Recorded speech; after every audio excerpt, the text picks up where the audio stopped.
নূরুন আলা নূর অর্থ আলোর উপর আলো। এই শব্দগুলোর সৌন্দর্য শুধুমাত্র তাদের অর্থে না, বরং সেই অনুভূতিতে যেটা শত শত বছর ধরে মুসলমানদের হৃদয়ে আলো জ্বালিয়েছে। অনেক মানুষ ভালোবেসে হযরত মুহাম্মদ সাল্লাল্লাহু আলাইহি ওয়াসাল্লামকে নূর বলে ডাকতেন, কারণ তিনি মানুষের জন্য রহমত, হিদায়ত এবং সত্যের আলো নিয়ে এসেছিলেন। কোরআনে বলা হয়েছে, কদ জাআকুম মিনাল্লাহি নূরু ওয়া কিতাবুম মুবিন, অর্থ তোমাদের কাছে আল্লাহর পক্ষ থেকে এক নূর এবং স্পষ্ট কিতাব এসেছে। অনেক আলেম এই নূরের ব্যাখ্যায় রাসূল সাল্লাল্লাহু আলাইহি ওয়াসাল্লামের কথা উল্লেখ করেছেন, কারণ তার জীবন মানুষকে অন্ধকার থেকে আলোর পথে এনেছে। আর এই কারণে নূরুন আলা নূর শব্দটি শুনলে অনেক মানুষের মনে নবীজির প্রতি ভালোবাসার অনুভূতি জেগে ওঠে। একজন মানুষ যিনি শত্রুকেও ক্ষমা করেছেন, যিনি কষ্টের মধ্যেও মানুষের জন্য দোয়া করেছেন, যিনি বলেছেন সহজ করো, কঠিন করো না।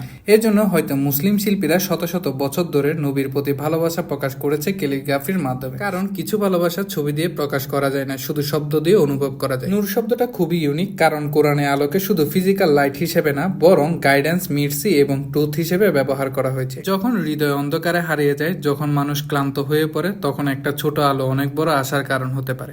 আর সে আলো যদি হয় আল্লাহর পক্ষ থেকে, তাহলে সেটি শুধু আলো না, নূরুন আলা নূর, আলোর উপর আলো।